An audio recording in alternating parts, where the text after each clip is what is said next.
Assalamu alaikum, dear viewers, listeners, students, and my well-wishers. Wish all of you are fine by the grace of Almighty Allah. This is Solana with you. Welcome to Soul English Alright. Dear viewers, today I like to conduct my class on a very important and interesting topic, and the topic is the theme of the poem Dreams by Langston Hughes. প্রিয় শিক্ষার্থী বন্ধুরা, এই যেখানে যে ছবিটি দেখছি এই ছবিটি হলো ল্যাংস্টন হিউজের, এবং ল্যাংস্টন হিউজই মূলত এই ড্রিমস কবিতাটি লিখেছেন। এই কবিতার যে থিম, এই থিমটি আলোচনা করার পূর্বে আমরা জেনে নেই কেন আমরা এই ড্রিমস কবিতার থিম পড়ব, বা কেন আমাদের কাছে এই কবিতার থিমটি অত্যন্ত গুরুত্বপূর্ণ। প্রিয় শিক্ষার্থী বন্ধুরা, তোমরা জানো যে তোমাদের এইচএসসি ইংলিশ ফার্স্ট পেপারে টোটাল মার্ক হলো 100।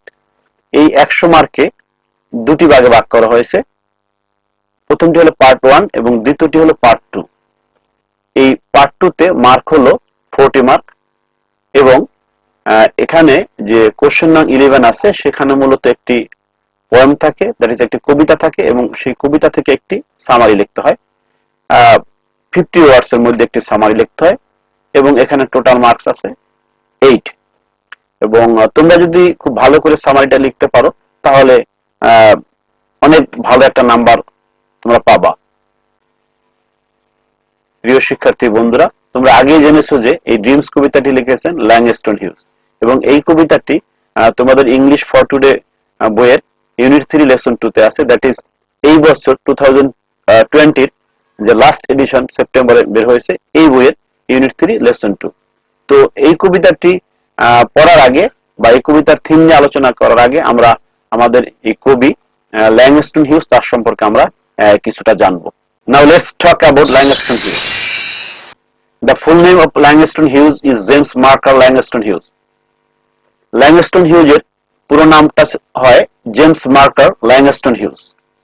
He was born on the 1st of February 1902 at Joplin, Missouri, USA. Langston Hughes United states of America, that is আমেরিকার মিসৌরি রাজ্যের জলপিনে 1902 সালের 1 ফেব্রুয়ারি জন্মগ্রহণ করে। His father's name was James Nathaniel and his mother's name was Carrie Marker Langston Hughes.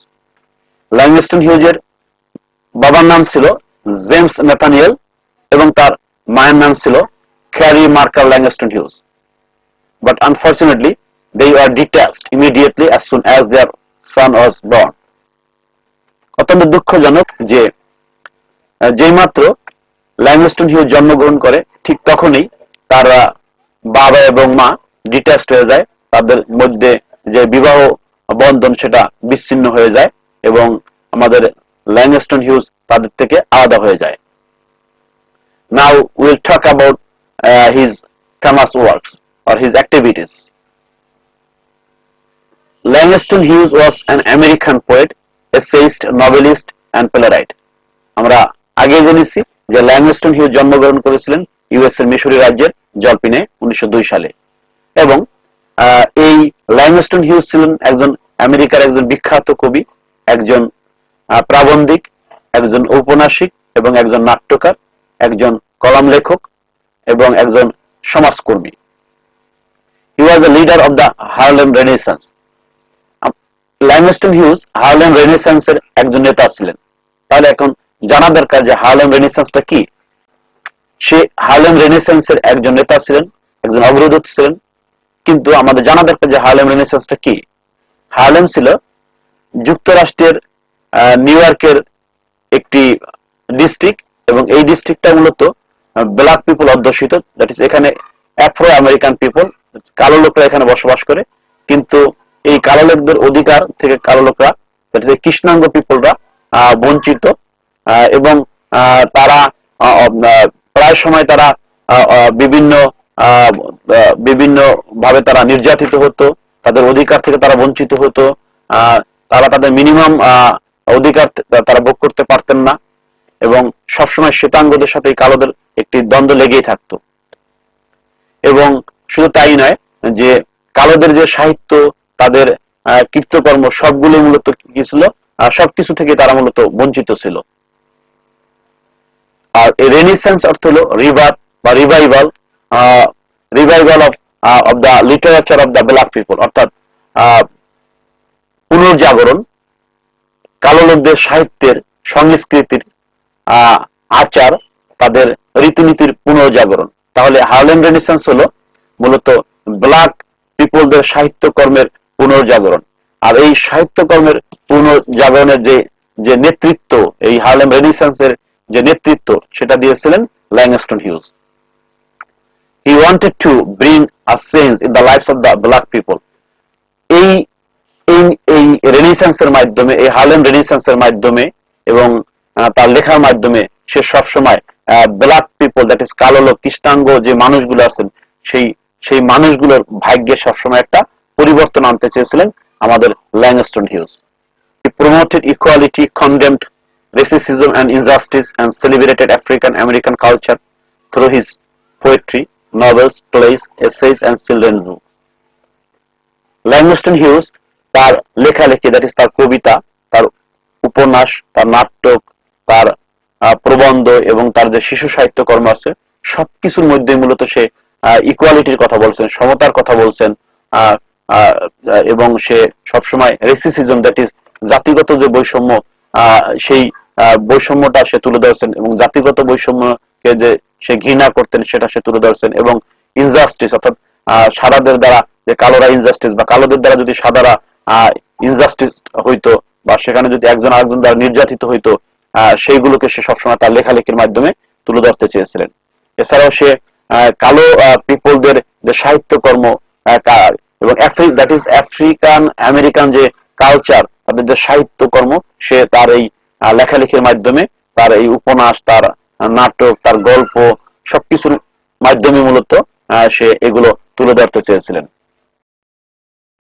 He was died of prostate cancer on the 2nd of May in 1967 at New York City, USA at the age of 65.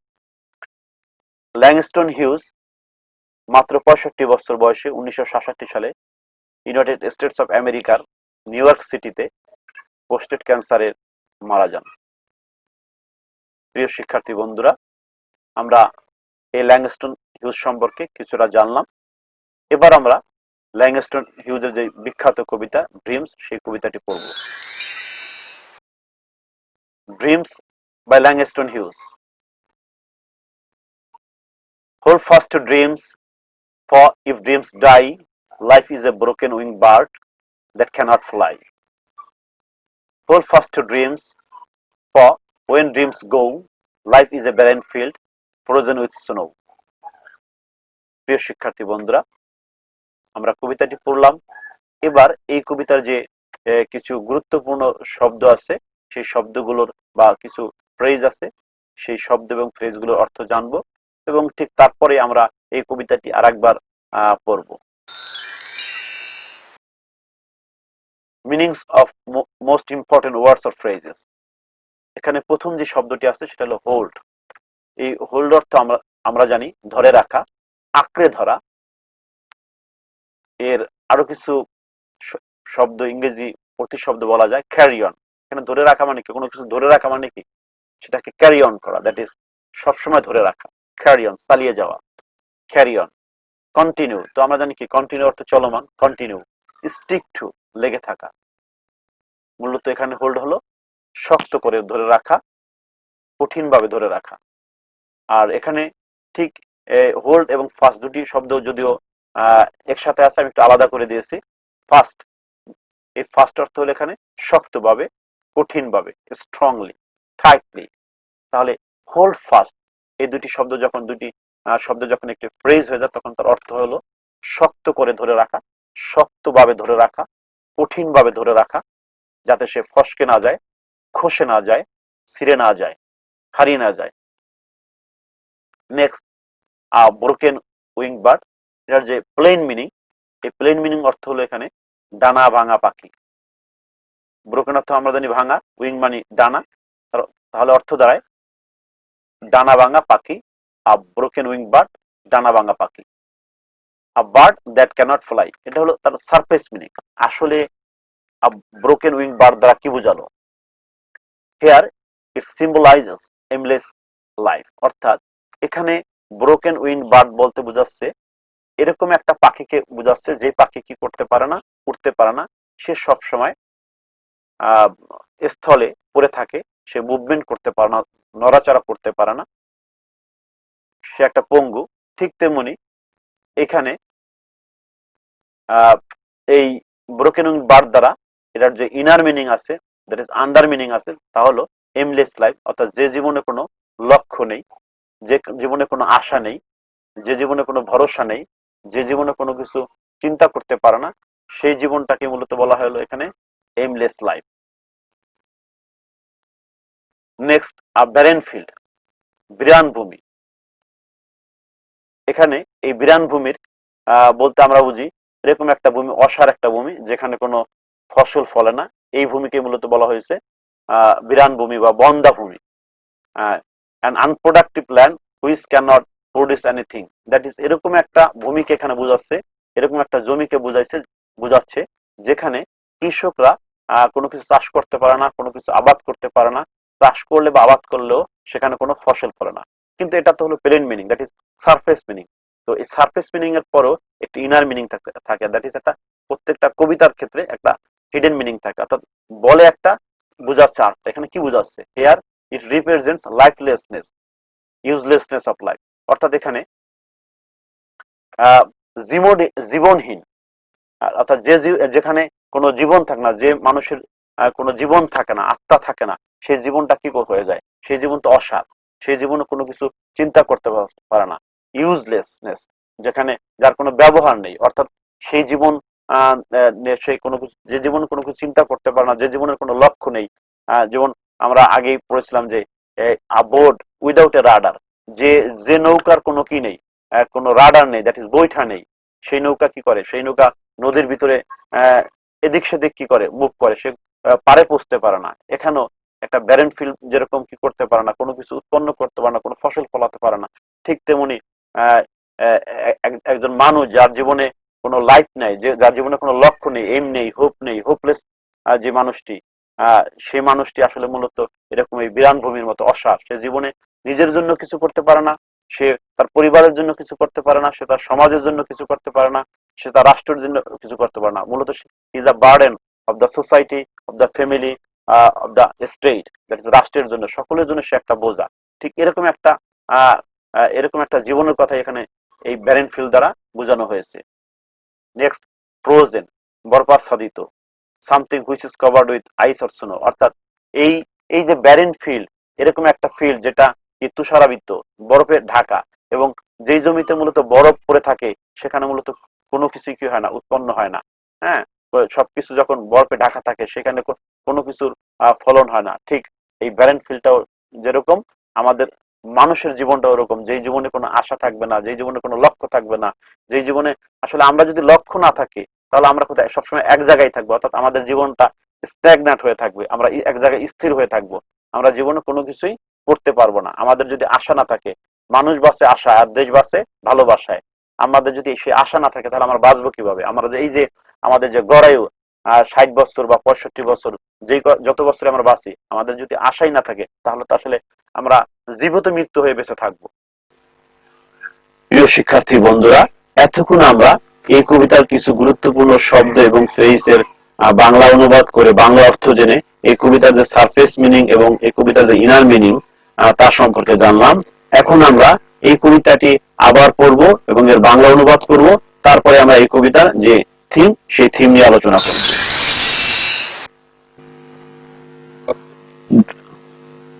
Dreams by Langston Hughes. প্রিয় শিক্ষার্থী বন্ধুরা, আমরা আগেই জেনেছি এই কবিতাটি লিখেছেন Langston huge, এবং এটা খুব ছোট একটি কবিতা, অর্থাৎ 8 লাইনের কবিতা, এবং এখানে দুইটা স্ট্যাঞ্জা, অর্থাৎ এই কবিতাটাকে দুইটা ভাগে ভাগ করা হয়েছে, প্রথম স্ট্যাঞ্জা এবং দ্বিতীয় স্ট্যাঞ্জা। প্রথম স্ট্যাঞ্জায় 4টি লাইন এবং দ্বিতীয় স্ট্যাঞ্জায় 4টি লাইন। এবং এই কবিতাটি এত সহজ যে আমাদের ছোট সোনামণিরা যদি এই কবিতাগুলো পড়ে তারাও এর অর্থগুলো বুঝতে পারবে, এবং আশা করি তোমরা তাদের থেকে আরো ভালো করে বুঝতে পারবে, কারণ তারা বুঝবে এই কবিতার সারফেস মিনিং, কিন্তু তোমরা বুঝবে এই কবিতার ইনার মিনিং, অর্থাৎ কবি এই কবিতার মাধ্যমে কি বলতে চেয়েছে তা তোমরা বুঝবে।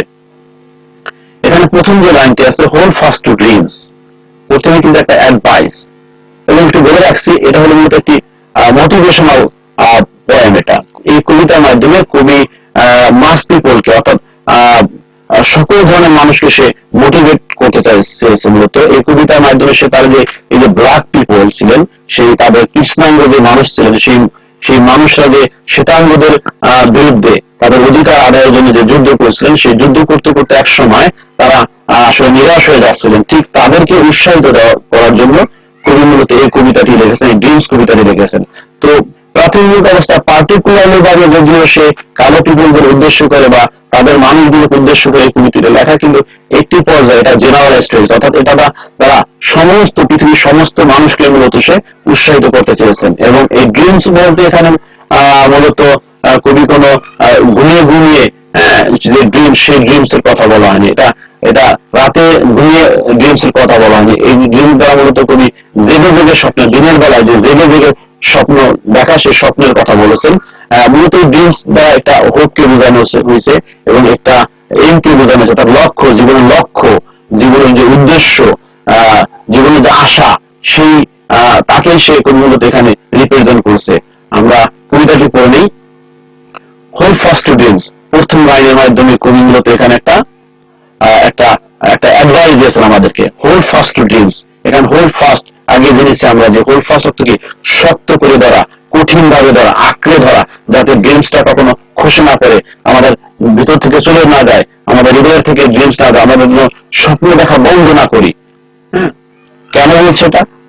ফর ইফ ড্রিমস ডাই, কারণ স্বপ্নরা যদি মারা যায়, স্বপ্নরা যদি চলে যায়, এখানে ডাই বলতে মারা যাওয়া না, এখানে ডাই বলতে চলে যায়। স্বপ্নরা যদি আমাদের স্বপ্ন থেকে বিচ্ছিন্ন হয়ে যায়, স্বপ্ন থেকে আলাদা হয়ে যায়, তাহলে কি হবে? Life is a broken wing bird, আমাদের জীবনটা হয়ে যাবে কি একটা ডানা ভাঙা পাখির মতো, দ্যাট ক্যানট ফ্লাই, যেটা কি করতে পারে না, উঠতে পারে না। অর্থাৎ স্বপ্ন যদি আমাদের না থাকে, তাহলে আমরা সেই ডানা ভাঙা পাখির মতো হয়ে যাব।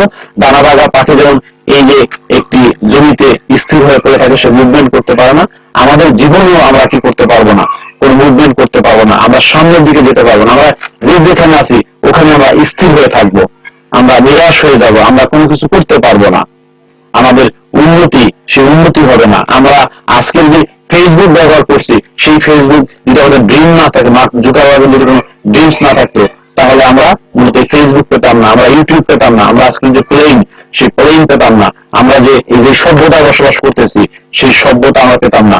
কেউ না কেউ এই ড্রিমস তাদের লালন করছে, তাদের হৃদয় লালন করছে, যার কারণে আজকের এই সভ্যতা, আজকের যে প্লেন, আজকের যে আবিষ্কার, আজকের উন্নয়ন, তা আমরা দেখছি। আর যদি আমাদের ড্রিমস না থাকতো, তাহলে আমরা এই পাখিটির মতো, ডানা ভাঙা পাখির মতো এক জায়গায় পড়ে থাকতে পারতাম, এবং যে পাখি যেমন উঠতে পারে না, ঠিক এরকমই আমরা এক জায়গায় স্থির হয়ে থাকতাম। এই জন্য কবি খুব জোর দিয়ে বলছে, হোল্ড ফাস্ট টু ড্রিমস, তুমি তোমার স্বপ্নকে আঁকড়ে ধরো, স্বপ্নকে এমন ভাবে ধরো যেন স্বপ্ন চলে না যায়।